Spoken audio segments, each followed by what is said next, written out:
반갑습니다. 오늘도 정치빈입니다.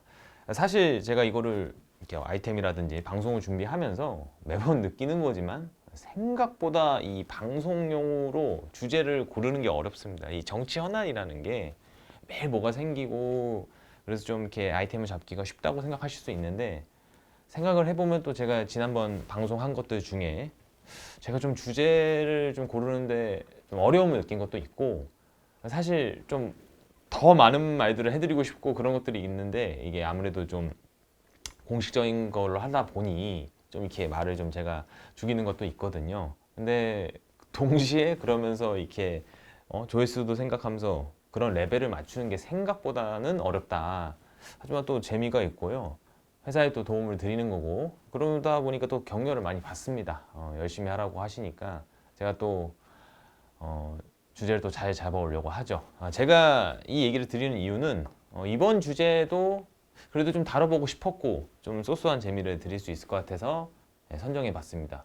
본론으로 가겠습니다. 지난 17일이죠. 홍준표 대구시장이 그 대구에서 열리는 그 성소수자들의 축제라고 하는 이 큐어 축제에 갑자기 나타납니다. 공무원도 한 500명 정도 이끌고 나타나는데요. 이 행사가 열린 곳이 대구에서 좀 유명한 동성로죠. 그 대중교통 전용지구고, 이거 이제 홍 시장이 불법 도로 점거다 뭐 이런 식으로 해서 주최 측에 무대 설치를 막으려고 했고, 근데 또 이제 반면에 경찰이 또 축제 인원들을 보호해야 한다 이러면서 한바탕 몸싸움이 벌어졌습니다. 뭐 결과적으로 뭐 행사 참가자들이 뭐 도심 행진도 했고요. 별일 자체가 있지는 않았습니다. 그러니까 무사히 끝난 거죠. 홍 시장 측은 이제 축제 인원 측이 이제 도로 점거 허가를 받지 않았다는 거죠. 그러니까 쉽게 말해서 불법 도로 점거 시위로 너네가 하고 있다. 너네가 불법 도로 점거 시위를 하고 있다 이러면서 협조를 안 한 겁니다. 근데 이제 반면에 이제 경찰 같은 경우는 도로 점용 허가를 받지 않더라도 안 받더라도 집시법에 근거해서 평화적 집회와 시위는 최대한 보장해야 된다. 그러니까 이를 방해하면 안 된다 그러면서 허용을 해준 거죠. 그러니까 두 입장 다 이렇게 그냥 표면적으로 보면 나름의 근거는 있습니다. 사실 관행적으로 보면 웬만하면은 막 거기를 계속 막고 있거나 이런 게 아니라면 집회나 축제는 경찰이 좀 해석한 대로 진행이 돼 왔습니다. 좀 이런 문제가 갑자기 좀 불거진 느낌이 있기는 하거든요. 실제로 이제 대구경찰청 공무원 직장협의회 연합 측도 집회 신고 후에 도로점용 허가를 받지 않은 집회에 대해 도로점거를 불법으로 볼 수 없다는 판단이 법원 판례 등으로서 일관된 태도라고 말하고 있거든요. 실제 저도 좀 조사를 해보니까 이게 판례적으로 보면은 경찰들이 해왔던 것들이 좀 맞기는 합니다. 어쨌든 홍준표 시장은 좀 원론적인 좀 얘기를 한 거죠. 근데 저도 이게 사실 이게 보면서 조금 놀랬던 거는, 이 큐어 축제가 이제 어쨌든 이제 한국에서 나름 이제 자리를 잡았고 이게 좀 10년, 20년 이렇게 막 넘어가면서 하고 있거든요. 근데 이제 좀 아무래도 큐어 축제 인원들 같은 경우는 이제 소수자의 느낌, 이제 정체성이 있다 보니까 경찰하고도 좀 경찰이 우리를 보호해주지 않아 이런 느낌도 좀 있는데, 제가 세상에 참 그 큐어 축제를 경찰들이 보호해주고 이렇게 좀 막아주는 거를 보여주는 점 몰랐습니다. 공무원이 그걸 또 방해하고, 참 세상 살다 보니 이제 별일이 다 벌어지는 것 같네요. 여튼 이거는 지금까지는 뭐 다 알려진 거죠. 그런데 이제 그걸 넘어서 요즘 또 홍준표 시장의 행보가 계속 주목이 되고 있죠.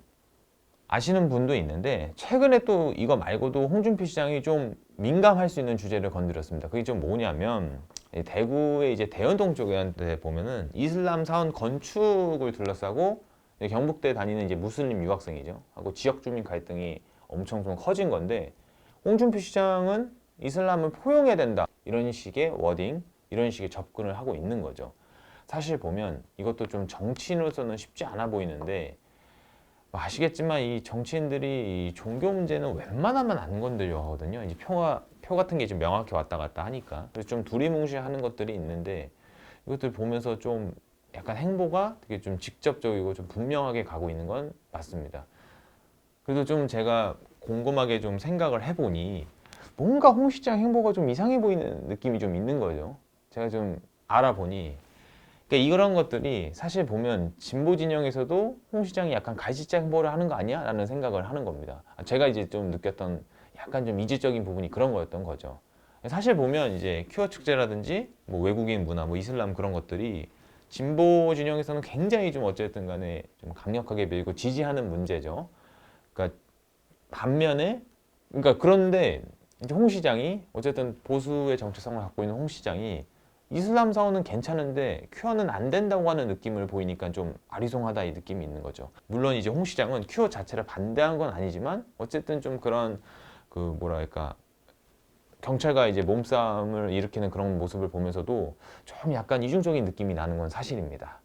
저도 근데 좀 취재를 해보니까 확실히 좀 이렇게 홍 시장이 율사 출신이다 보니까 검사 시절에 굉장히 유명했죠. 이번에 그 큐어 축제라든지 그 전에 뭐 이슬람 그런 사업 문제라든지 이런 것들을 법적인 관점에서 보는 것 같다 이런 좀 의견들이 있더라고요. 그러니까 말 그대로 자신의 그런 이렇게 정체성이랄까요? 본인의 직업 정체성이죠. 그런 거를 가지고 어긋났다고 생각하는 부분에 있어서는 좀 단호하게 나온 것 같다. 이런 거라고 좀 보시면 될 것 같습니다. 이건 뭐 제가 홍 시장 마음을 100% 들여다본 건 아니니까 옳다, 그러니까 무조건이다라고 말 수는 없지만 어쨌든 이건 또 홍 시장 나름의 정체성으로서 정치를 한 거 아닌가 이렇게 보는 게 좀 맞지 않나 싶기는 합니다. 그러니까 뭐 단순하게 진보 영역을 신경 쓰기 위한 행보로만 보기는 어려울 수 있다 이런 거죠. 그러니까 좀 다른 의미의 자신만의 정체성, 뭐 자신만의 소신으로 볼 수 있는 것이죠. 뭐 그러면서 동시에 이런 것도 있는 것 같긴 합니다. 확실히 대구시장이 되면서 이슈를 많이 끌기가 어렵잖아요. 뭐 전에 당대표, 뭐 전에 대선 후보였던 분이었고 어쨌든 이런 행동들을 통해서 자신을 좀 거침없이 보이는 거죠. 차기 대선까지 보는 걸까요? 아니면 좀 대구시장을 한 번 더 하려고 하는 걸까요? 이제 좀 나이도 있고 하다 보니까 그런 부분도 고려를 할 텐데 어쨌든 뭐 정치인은 영향력을 갖는 게 중요하니까 사실상 지금 당내 선출직 중에 지도부한테 소리칠 수 있는 건 소리치고 있는 거는 결국 홍 시장뿐이 남지 않았다 뭐 이런 평가도 많은 거니까 어쨌든 대구에서 나름의 역할을 보여주고 있는 것 같습니다. 뭐 정치인의 미래를 단정짓고 예측하는 게 의미가 없다지만 어쨌든 좀 홍 시장의 또 미래도 좀 궁금해지네요. 네, 오늘은 여기까지인데요. 근데 제가 좀 이번 아이템을 준비하면서 좀 흥미로운 걸 좀 배웠습니다. 알게 된 게 좀 있죠. 사실 저 이슬람 사원의 문제를 풀 방법 중에 하나로 여러 가지 얘기가 있었다고 해요. 근데 보면 경북대 캠퍼스 내에서 기도 공간 얘기가 나왔다고 하더라고요. 실제 보면은 저도 좀 이렇게 검색을 하든지 뭔가 조사를 통해서 알아보니까 이화여대나 세종대 같은 경우는 교내에 이슬람 교도를 위한 기도 공간이 마련돼 있다고 합니다. 그러니까 아무래도 이제 뭐 아시겠지만 제가 이제 학부 시절 때도 외국인 유학생들이 굉장히 많이 들어왔거든요. 지금도 아마 더 많이 들어올 거고 이제 그런 분들의 문화를 위한 시설이 점점 필요해지는 것들이 있겠죠. 아무래도. 그리고 실제 보면 일부 학교에서는 이슬람 그 교인들을 위한 음식을 팔기도 한답니다. 좀 그런 것들이 되게 그런 이슬람 유학생, 그런 유학생들의 접근성을 좀 용이하게 해주는 거죠. 이게 또 어쨌든 근데 학교 내 종교 시설 자체를 세우는 게 법적으로 문제가 될 수가 있는 부분이 있다고 하는데 저는 좀 지금처럼 이렇게 갈등만 양상하는 방식이 맞나 이런 좀 생각은 드네요.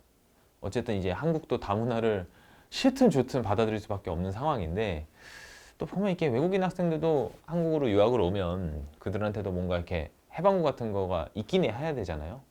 한국도 이제 외국인들이 많이 들어오면서 이런 과도기를 겪는 거 아닐까 이런 좀 생각을 갖게 됐습니다.